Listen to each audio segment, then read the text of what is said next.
వలసవాద ఆలోచనతో భారతదేశాన్ని తీర్చిదిద్ది చేసి భారతదేశానికి స్వాతంత్రం ఇవ్వకుండా చేసిన ఆ రోజు బ్రిటిష్ తల్లిదండ్రులు కాంగ్రెస్ పార్టీ.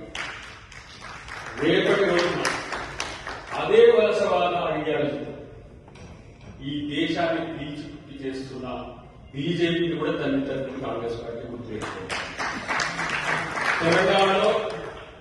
తెలంగాణలో ప్రజాప్రభుత్వాన్ని తెచ్చుకోగలిగాం. నేను అమ్మ సోనియా గాంధీ గారికి నిరంతరం గొడవపడి ఉన్నాను. తెలంగాణ ఇచ్చినందుకు మా సమయాన్ని మొత్తం కూడా తెలంగాణలో కాంగ్రెస్ పార్టీ కోసం వెచ్చించాలని వచ్చిన ఒక ఉద్యమకారుడిని. నాకు తెలిసి గౌరవమే కాకుండా నిరంతరం ప్రజల కోసం పోరాడే బట్టి గారి లాంటి వారు, రేవంత్ రెడ్డి గారు వచ్చిన తర్వాత మనము తెలంగాణలో అధికారం తెచ్చుకోగలిగాం.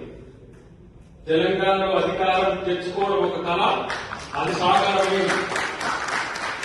రేపు రాహుల్ గాంధీ గారిని ప్రధానమంత్రి చేయడమే మనందరి లక్ష్యం కావాలని అంతకంటే ఈ దేశానికి మనం కాంగ్రెస్ పార్టీని ఏం ఇవ్వాల్సిన అవసరం లేదు.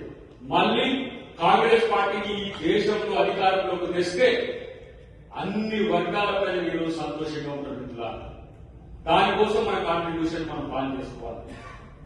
ఇలా ఐఓసీ, యుఎస్ఏ చేస్తున్న ఈ ప్రయత్నంలో వచ్చిన మీరందరూ కూడా రేపటి కాంగ్రెస్ ప్రభుత్వం దేశంలో రావడానికి మనమేం చేయగలమని ఒక ఆలోచన చేసుకుందాం. ఎందుకంటే ఈ రోజు ప్రజాస్వామ్యాన్ని కూల్చివేసి, సోషలిజాన్ని కూల్చివేసి, పూర్తి స్థాయిలో రాజ్యాంగాన్ని మొత్తం కూడా అణచివేసే కుట్ర జరుగుతున్నది. ఈ రోజు జనజీవితంగా పడుతున్న పరిస్థితి. పుష్కర కాలంలో ముష్కరులు వచ్చి పాలించినట్టుగా ఈ భారతదేశం ఉన్న పరిస్థితి. ఎవరి కోసం భారతదేశం మనం తెచ్చుకున్నాం? ఇక్కడ ఉన్న వాళ్ళకి ఇక్కడ స్వేచ్ఛ లేకుండా హిందూ ముస్లిం మధ్యన, హిందూ క్రిస్టియన్ మధ్యన, ఆడవాళ్ళ మధ్యన, మగవాళ్ళ మధ్యన ఈ డివిజివ్ పాలిటిక్స్ చేస్తున్న మోడీ పత్రమే మనందరి లక్ష్యం కావాలని దానికోసం నా వంతు కృషిగా నేను గౌరవ ముఖ్యమంత్రి గారు చూసిన ఆ సినిమా ఇండియా ఫైల్స్ అనే సినిమాను నా మిత్రులు నిర్మిస్తే నేను దాంట్లో గ్రహించిన ఏమి బీజేపీ, ఆర్ఎస్ఎస్ ఈ దేశంలో చేస్తున్న ప్రజాస్వామ్య హక్కుల ఉల్లంఘన ఎట్లా ఉన్నది, భారతదేశం యొక్క అస్తిత్వాన్ని బాబాసాహెబ్ అంబేద్కర్ ఎలా నిర్మించిండు, ఒక న్యూ ఆర్కిటెక్ట్ ఆఫ్ ఇండియాగా జవహర్లాల్ నెహ్రూ గారు ఈ దేశాన్ని ఎట్లా మలిచిండ్రు, ఇప్పుడు పాలిస్తున్న పాలకులకు అది కాకుండా ఇంకో రాజ్యం కావాలని కోరుకుంటున్న వాళ్ళకి మనం గుణపాఠం చెప్పే విధంగా ఉండాలి. ఈ దేశంలో భారతదేశంలో ప్రజాస్వామిక వాళ్ళందరూ కూడా కాంగ్రెస్ వైపు చూస్తున్న రోజుల్లో ఈ రోజు మనం కూడా కాంగ్రెస్ ఏ విధంగా అధికారంలో తీసుకురావడానికి మన వంతు కర్తవ్యం చేయాలని మీరు ఆలోచిస్తారని కోరుకుంటున్నారు. చివరిగా ఒక అంశం చెప్పి నేను ముగిస్తాను. నియంత్రణలు కొత్తేం కాదు ప్రపంచానికి. డిక్టోరియల్ పాలిటిక్స్ అనేవి ప్రతి ఒక్కరు చేసి పతనమైన రోజుల్లో మోడీ కొత్త ప్రాక్టీస్ చేస్తున్నారు. చదువు రాకపోవడం సమస్య కాదు. చదువు వచ్చిన వాళ్ళు ఈ భారతదేశం యొక్క అస్తిత్వాన్ని ఏ విధంగా మార్చాలని చూసే శక్తుల యొక్క కీలుబొమ్మ మోడీ. ఈ don't know anything regarding idea of India. భారతదేశం 565 సంస్థానాలు విలీనమైనది ఎప్పుడో కూడా తెలియదు. చివరికి అభ్యర్థి తెచ్చుకుంటున్నారు. మన నాయకులు వారి నాయకులుగా, సర్దార్ వల్లభాయ్ పటేల్ ని బీజేపీ నాయకులుగా చూసుకోవాల్సిన దుస్థితి ఈ రోజు బీజేపీ పార్టీకి వచ్చింది. కాబట్టి ఇది బ్రిటిష్ జనతా పార్టీగా మనం చూడాల్సిన అవసరం ఉంది.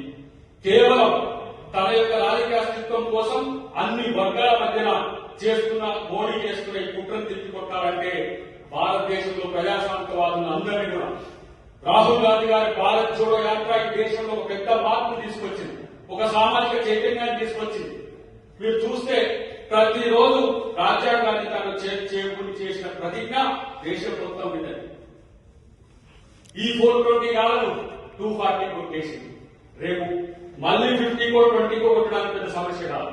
భారతదేశంలో ఏ ఓటు హక్కుతోని ప్రజలు ఈ రోజు ప్రజాస్వామ్యాన్ని బతికించుకుంటూ దాన్ని మేనేజ్ చేసి, దాన్ని క్యాంపర్ చేసి, దాన్ని ఏ విధంగా నష్టం చేయాలని చూసి రోజు ఓట్ల పడబోతున్న మోడీ ఇలా మనం మరింత రెట్టించిన ఉత్సాహంతో పోవాల్సిన అవసరం ఉంది. రాహుల్ గాంధీ గారి యొక్క చేతికి మరింత దన్నుగా మనం అందరం ఉండాల్సిన అవసరం ఉంది.